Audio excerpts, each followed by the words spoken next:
Hello everyone, আসসালামু আলাইকুম। I hope আপনারা সবাই ভালো আছেন। আমিও আলহামদুলিল্লাহ ভালো আছি। Welcome to my new blog জয়েরিয়াস এভরিডে এপিসোড। তো আজকের ব্লগটার জন্য আমি অনেক এক্সাইটেড ছিলাম, মানে ভিডিওটা মেক করার জন্য, বিকজ আমি কক্সবাজার যাচ্ছিলাম ট্যুরে। ইভেন কি 5 দিনের জন্য যাচ্ছিলাম আমরা। সো আমরা যাব ফ্লাইটে করে। তো বেবিকে নিয়ে ফার্স্ট টাইমের মতো ফ্লাইটে যাচ্ছি, তো এই জন্য অনেক হ্যাপি অ্যান্ড এক্সাইটেড ছিলাম। ইভেন আমার চেয়ে বেশি এক্সাইটেড ছিল আমার হাজব্যান্ড। তো সে সারা রাত ঘুমাই নাই, একদম ঘুমাই নাই। সে শুধু বলতেছিল কখন সকাল হবে, কখন যাব। যাই হোক, আমরা এয়ারপোর্ট আসার পরে যে ফর্মালিটিগুলি ছিল সবগুলি ফুলফিল করলাম। দেন এখানে 2টা কার্ড দিয়ে দিছে, পিৎজা কার্ড, মানে আমাদের এয়ার টিকেটের সাথে। তো আমরা ওয়েট করতেছিলাম আমাদেরকে কখন ডাকা হবে, আমরা কখন ভিতরে যাব। সো আমার বেবি তো একদম রেডি। সো আমাদের কার চলে আসছে, তো আমরা কারে উঠে গেলাম। আর আমরা 3জনই খুব বেশি এক্সাইটেড ছিলাম, বাট আমার বেবি এখনও বুঝতেছিল না যে আমরা কোথায় যাচ্ছি বা কী করতেছি। আর সে সকালবেলা অনেক কান্নাকাটি করছে, ঘুম থেকে উঠবে না, রেডি হবে না, বের হবে না। আর গুড়ি গুড়ি বৃষ্টি ছিল সকাল থেকেই।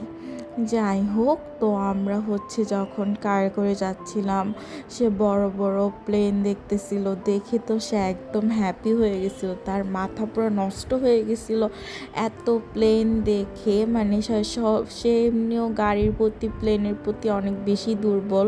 এই টাইপের খেলনা ওর অনেক বেশি। আর ও যখন বাস্তবে দেখতেছিল এত বড় বড় প্লেন, ওর তো মাথা আরও নষ্ট হয়ে গেছিলো। শুধু বলতেছিল এখান থেকে বের হবে, এটা ধরবে, ওইটা ধরবে, এটাই উঠবে, ওইটাই উঠবে। মানে অনেক বেশি এক্সাইটেড ছিল।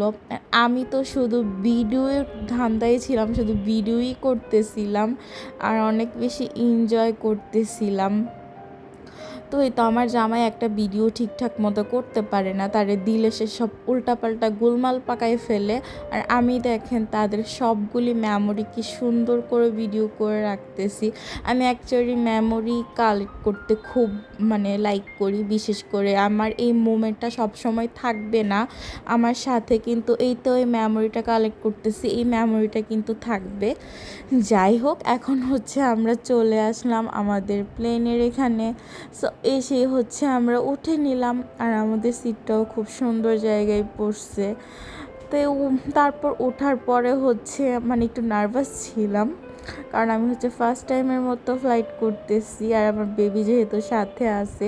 বাট আমরা 3জন অনেক অনেক হ্যাপি ছিলাম আলহামদুলিল্লাহ। তো আমাদের ফ্লাইটটা এই তো ছেড়ে দিচ্ছে। এখন বাইরের ভিউ দেখতেছি, অনেক উপভোগ করতেছিলাম, মানে খুব ভাল লাগতেছিল। কিন্তু একটু টেনশনও কাজ করতেছিল, কারণ আকাশটা একটু মেঘলা ছিল। যাই হোক, আমরা 3জন গল্প করতে করতে, কথা বলতে বলতেই চলে যাচ্ছিলাম। তো এই তো আকাশটা দেখেন, আমি সাজেকের কিছুটা ফিল পাচ্ছিলাম। মনে সাজেক যেমন এরকম মেঘালয় থাকে, এরকম লাগছিল। তো আমাদের 3জনের নাস্তা চলে আসছে। তো এখানে একটা পানি ছিল, একটা স্যান্ডউইচ ছিল, অ্যান্ড কেক, সাথে একটা চকলেট ছিল। তো আমি অ্যান্ড আমার হাজব্যান্ড খেয়েছি, বাট আমার বেবি কিছুই খায় নাই। ও জাস্ট অল্প একটু কেক খাইছে অ্যান্ড চকলেট খাইছে। আর টেস্ট ছিল অ্যাভারেজ, আহামরি কিছু না, মানে নর্মাল টেস্ট যেরকম ওইরকমই। তো আমার কাছে স্যান্ডউইচটা ভালোই লাগছে, এতটা খারাপ লাগে নাই, মানে নর্মাল অ্যাভারেজ, তেমন কিছু না। তো যাই হোক, আমার হাজব্যান্ড তাকে কোলে নিয়েছিল, মানে আমার বেবিকে কোলে নিয়েছিল, আমি ওকে খাওয়াই দিচ্ছিলাম। আর আমার মনে আমি সাজেকের ফিল পাচ্ছি, মানে সাজেক যেমন মেঘালয়। আমার অবশ্য এখনও সাজেক যাওয়া হয় নাই, ইনশাল্লাহ সামনে যাওয়ার প্ল্যান আছে।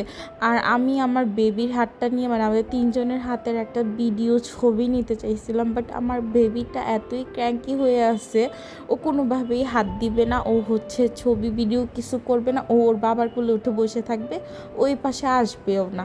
সো এই জন্য করা হয় নাই। বাট এই জন্য আমরা 2জনই কোনো রকম ভিডিও করতেছিলাম, ফাইজলামি করতেছিলাম। যাই হোক আমরা হচ্ছে চলে আসছি। তো আমরা বিমান থেকেই দেখতেছি হচ্ছে সমুদ্র অ্যান্ড হচ্ছে এখানে মেবি লবণ চাষ করা হয় উপর থেকে যতটুকু বোঝা যায়, আমার হাজব্যান্ড বলতেছিল আর কি। তো আমার ভালোই লাগতেছিল। চলে আসলাম কক্সবাজার অ্যান্ড বিমান থেকে সমুদ্র দেখতে পাচ্ছি, মানে খুব ভাল লাগতেছিল। আর আকাশটা খুবই সুন্দর ছিল। আর ফ্লাইটে বারবার বলতেছে, এই তো দেখেন মেঘটা পুরো মনে হচ্ছে আমি ধরতে পারবো যে বৃষ্টি হচ্ছে, ওয়েদার বেশি ভালো না, সেজন্য আমরা একটু টেনশন করতেছিলাম। তবুও ওরকমই না। আর কক্সবাজারে বৃষ্টি হলে তো সমস্যা, কারণ বেবি সাথে। আর বৃষ্টির জন্য যে কী কী হ্যাসেল করা লাগছে এগুলি নেক্সট ভিডিওগুলিতে আপনারা দেখতে পারবেন। তো এই তো ফাইনালি চলে আসলাম। আমাদের যেতে মোট 45 মিনিট সময় লাগছে, খুব বেশি না। তো আসার পরে তো খুব ভালো লাগতেছিল, বাট বৃষ্টি এরকম অবস্থা দেখে আমার মনটা একদম খারাপ হয়ে গেল, কারণ বাচ্চা নিয়ে বৃষ্টিতে কেমনে কি করব। তো আমাদের রিসোর্ট থেকে হচ্ছে গাড়ি পাঠানো হয়েছে অ্যান্ড হচ্ছে আমরা এখন রিসোর্টে চলে যাচ্ছি। আর আজকের ব্লগটা এ পর্যন্তই। আর নেক্সট ব্লগগুলিতে অবশ্যই কক্সবাজার কী কী করলাম সব কিছুই দেখতে পারবেন। তো আজকের ব্লগটা এই পর্যন্তই। সবাই ভালো থাকবেন, সুস্থ থাকবেন, আল্লাহ হাফেজ। আর আমার ব্লগগুলি ভালো লাগলে অবশ্যই like, comment, share and follow দিয়ে দিবেন। আর আমার কক্সবাজারের নেক্সট পার্টগুলো